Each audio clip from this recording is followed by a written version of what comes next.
Meus irmãos e minhas irmãs, paz e bem, nós estamos escutando o profeta Isaías, a primeira parte desse livro, que é aquele chamado de livro do Emanuel. Nós escutamos ontem uma primeira parte, antes nós escutamos a vocação, que já é depois desse livro, é o capítulo 6, e agora estamos propriamente escutamos a primeira parte do livro de Isaías.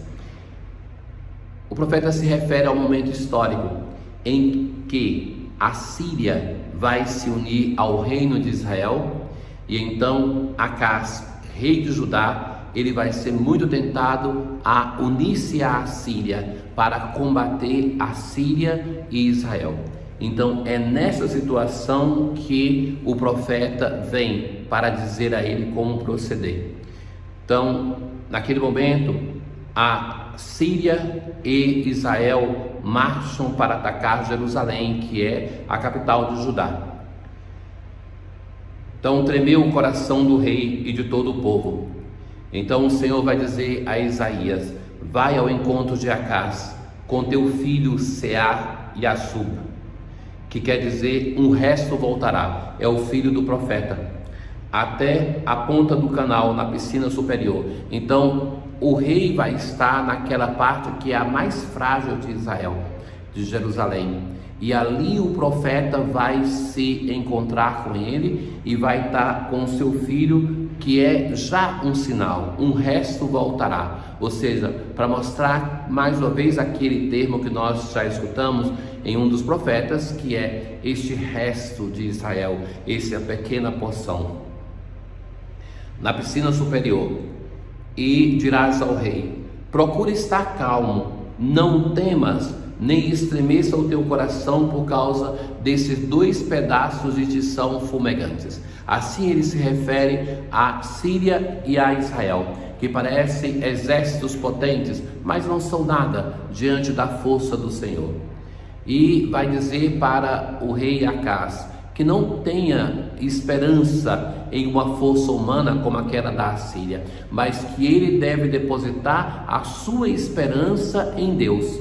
Na verdade, Acaz não vai escutar o profeta e vai fazer como ele quer. O próprio profeta vai dizer assim da parte do Senhor: este plano fracassará, nada disso se realizará.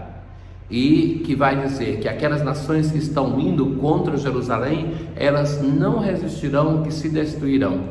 E ao final tem uma admoestação que considero que é o ponto culminante dessa leitura: de resto, se não confiardes, não podereis manter-vos firmes. Se não confiardes, não podereis manter-vos firmes. Então, que é uma admoestação a ter fé, mesmo diante de uma situação que humanamente não tem mais esperança, que humanamente o rei de Judá, de Jerusalém, ele tem motivo para estar preocupado, desesperado, mesmo também o povo de Jerusalém. Mas o profeta vai ali, em nome de Deus, transmitindo a palavra de Deus para encorajá-lo, que não se deve confiar nas forças humanas, na força da Assíria, mas que é o próprio Deus que vai salvar o seu povo. E vai dizer assim: se não confiardes, não podereis manter-vos firme. Isso é uma definição de fé. A fé é uma confiança mesmo quando humanamente nós não temos por que confiar. Mas se nós não tivermos a fé no nosso Deus, nós não nos manteremos jamais firmes diante dos problemas dessa vida, diante das dificuldades. É mantendo-nos unidos ao Senhor que nós poderemos ficar de pé diante de Deus e diante dos problemas desta vida. Porque quem tem a força de estar firme diante do Senhor não vai temer nenhuma desgraça que a humanidade possa nos colocar. E é isso que Acaz não vai conseguir.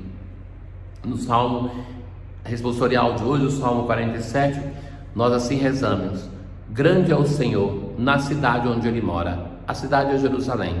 Nós, diante do perigo que está incorrendo Jerusalém, na primeira leitura, nós contemplamos a ação de Deus sobre essa cidade. Seu Monte Santo, essa colina encantadora. Monte Sião, no extremo norte situado, és a mansão do grande rei. Pois eis que os reis da terra se aliaram e todos juntos avançaram. Mal a viram, de pavor estremeceram, debandaram perturbados. Então o rei de Israel e da Síria, que vão contra Jerusalém, e que é o Senhor que a protege, é o Senhor que está ali disposto a ajudar Acaz, mas que ele não crê. Como as dores da mulher sofrendo parto, uma angústia os invadiu aos reis invasores, semelhante ao vento leste impetuoso que despedaça as naus de Tarsis. Na aclamação ao Evangelho de hoje: Oxalá ouvisseis hoje a sua voz, não fecheis os corações como em Meriba. Até ontem no Evangelho de Mateus, nós escutamos o discurso missionário de Jesus para os seus discípulos. No capítulo 10, que nós começamos a escutar, ou melhor, capítulo 11 e 12, é uma narração de diversas reações em relação ao ministério de Jesus. São aquelas pessoas que vão aderir e aquelas pessoas que serão contrárias, mas que são provocadas por causa da ação do próprio Jesus. Então hoje nós escutamos a censura que Jesus faz às cidades onde foram realizados a maior parte dos seus milagres, porque não tinham se convertido. Então é interessante que o próprio evangelista vai dizer a maior parte dos seus milagres. Na verdade, meus caros, o ver um milagre não provoca imediatamente a fé, não é automático, mas sim que é preciso algo maior, que é a abertura de vida. Então Jesus vai dizer hoje assim para essas cidades: ai de ti, Corazim, ai de ti, Betsaida, porque se os milagres que se realizaram no meio de vós tivessem sido feitos em Tiro e Sidônia, há muito tempo eles teriam feito penitência, vestidos-se de cilício e cobrindo-se de cinza. Ora, a Corazim e Cafarnaum, que é a segunda cidade a qual Jesus vai se dirigir, eram bases do ministério de Jesus. Ali Jesus fez muitos milagres, fez pregações, e Jesus vai dizer assim que, olha, que as cidades que não receberam um anúncio com a sua presença, Tiro e Sidônia, cidades pagãs, se elas tivessem recebido isso, elas teriam se convertido. E depois agora Jesus vai se dirigir a Cafarnaum. E tu, Cafarnaum, lembra que no início do seu ministério, quanta coisa Jesus fez em Cafarnaum? Acaso serás erguida até o céu? Não, serás jogada no inferno. Porque se os milagres que foram realizados no meio de ti tivessem sido feitos em Sodoma, ela existiria até agora. Eu, porém, vos digo, no dia do juízo, Sodoma será tratada com menos dureza do que vós. Mais uma vez vem a imagem de Sodoma e Gomorra, onde Deus mandou os seus anjos e eles foram rejeitados. E quem veio em Cafarnaum era mais do que os anjos de Deus, era o próprio Jesus, e que ele foi rejeitado. Na verdade, o discurso que Jesus faz para Corazim e para Cafarnaum não é um discurso de juízo, porque o juízo ainda chegará, mas é um discurso que busca advertir com palavras muito duras para que essas cidades façam um caminho de conversão.